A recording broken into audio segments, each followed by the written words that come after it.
Friends, welcome back to my channel with another important topic of this important novel, Gulliver's Travels. So let's begin with the topic. Swift writes, I write for the noblest end, to inform and instruct mankind. The book Gulliver's Travels is a satirical book which embraces many levels of intention and execution. Gulliver's Travels is written in the form of a travel book. It was written in 18th century and this was the age of satire.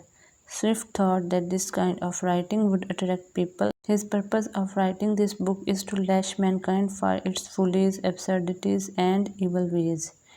In his letter to his friend Pope, he describes his main purpose as to vex the world rather than divert it. Swift is generally regarded as a master of corrosive satire. Comic style is not lacking in Gulliver's Travels. He is well known as a versatile stylist. Anyhow, Gulliver's Travels is an allegorical style. This means that Swift does not attack people, personalities, and institutes directly but in a hidden way. Dryden says, the true end of satire is the amendment of vices by correction. Part 1 is largely a satirical presentation of the English political and religious life of the time. In this part, we find Swift satirizing the manner in which the political offices were distributed among the candidates by the English king in Swift's time. Flipnap the Terrier represents Sir Robert Walpole, who was the Prime Minister of England from 1715 to 1777 and then again from 1721 to 1742. Dancing on a tightrope symbolizes Walpole's skill in parliamentary tactics and political intrigues. Swift's satire becomes more amusing when Gulliver speaks of the conflict between the big Indians and the small Indians. The conflict between the high heels and the low heels symbolizes the conflict between the two major political parties in England at that time. The reaction of the Empress of Lilliput to Gulliver's extinguishing a fire in her apartment is a satirical way of describing Queen Anne's annoyance with Swift for having written a tale of Tub in which Swift has attacked religious abuses, but which was misinterpreted by Queen Anne as an attack on religion itself. A style of Swift is exhibited in scenes of such situations. In part 2, this style is general because it covers Swift's entire country and his countrymen. Here Swift gives us his reaction to cursedness and ugliness of the human body. Swift tries to criticize human nature, society and political evils. The people of Brobdingnag are giant in nature. All kind of human and even every type of animal is in huge size.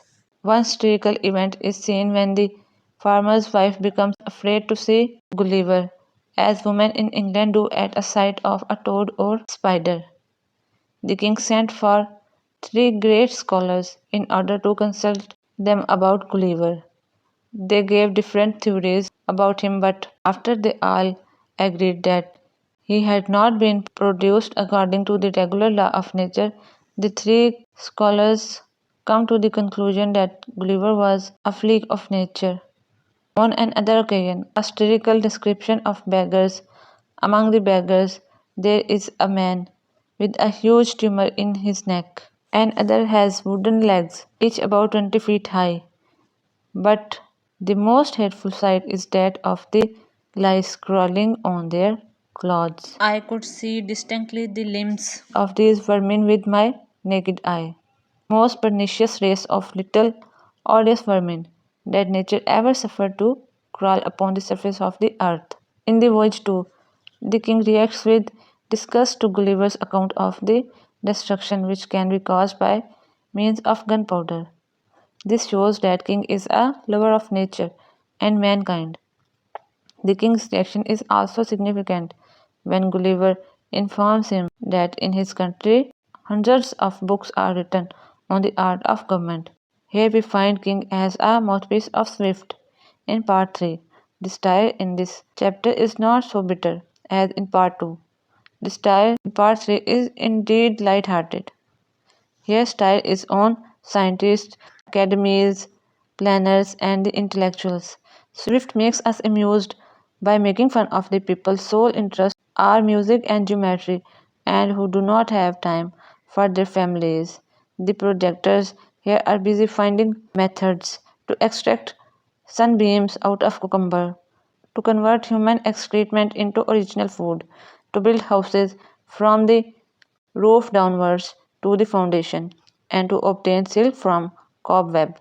All this account intended as a satire on the kind of work the Royal Society in England was doing in those days. Critic says it is a satire upon those astronomers and mathematicians who have so entirely dedicated their time to the planets that they have been careless of their family and their country. The way to admire the beauty of a beautiful woman by a geometrical or by musical instrument is funny.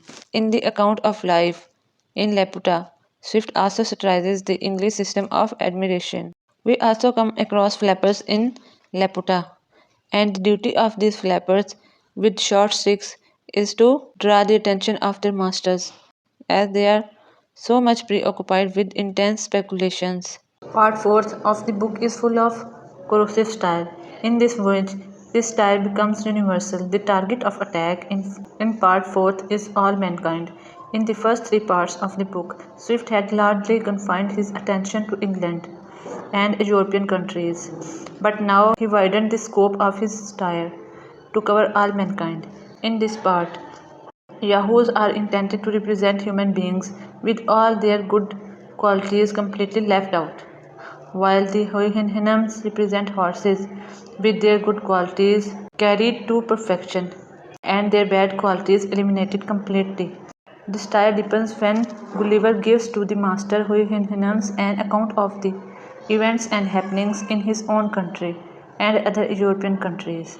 The description of the political life in his country is really a bitter criticism of the evils that prevail not only in England but in all the countries of the world. While describing the conditions prevailing in Gulliver's country at that time, he says, hence it follows of necessity that vast number of our people are compelled to seek their livelihood by begging, robbing, stealing, cheating, and so on. According to Gulliver, we Hinhams are fully free from joy and grief, love and hatred, pity and anger. Yahoos have a violent desire for wealth, power, and titles. The master also speaks of the lascivious behavior of the female Yahoos. This criticism of Yahoos is also intended as a criticism of human race. Patrick D. says, through animals, the foolish, vices, corruption, every kind in all their absurdities, deformities, and horror are exposed. Swift's purpose here is to attribute to horses certain qualities which would normally be expected in human beings, but which are actually lacking in human beings. The main quality is reason, which human beings, according to Swift, do not value enough. Gulliver's reaction to what he has seen in the land of Houyhnhnms fills him with so much admiration for them, and with so much hatred and disgust for the human race that he has no desire even to return to his family. This reaction shows that Gulliver has become a complete cynic and misanthrope. Here Swift is satirizing the misanthropic behavior of Gulliver towards human race. Here Gulliver is not the mouthpiece of Swift, or Gulliver's misanthropy is not to be attributed to Swift. Like all other stylists of 18th century, Swift is also a moralist. His style is of course regarded as a source of pleasure, but it also and very definitely has the function of moral instructor. Still, it is possible to allege that Swift's vision of mankind is too dark and pessimistic, and it is obvious in part 4th, but all this is said by Gulliver, not Swift. Swift writes in his letter to his friend Pop, I tell you often all that I do not hate mankind, but principally I hate and detest that animal called man.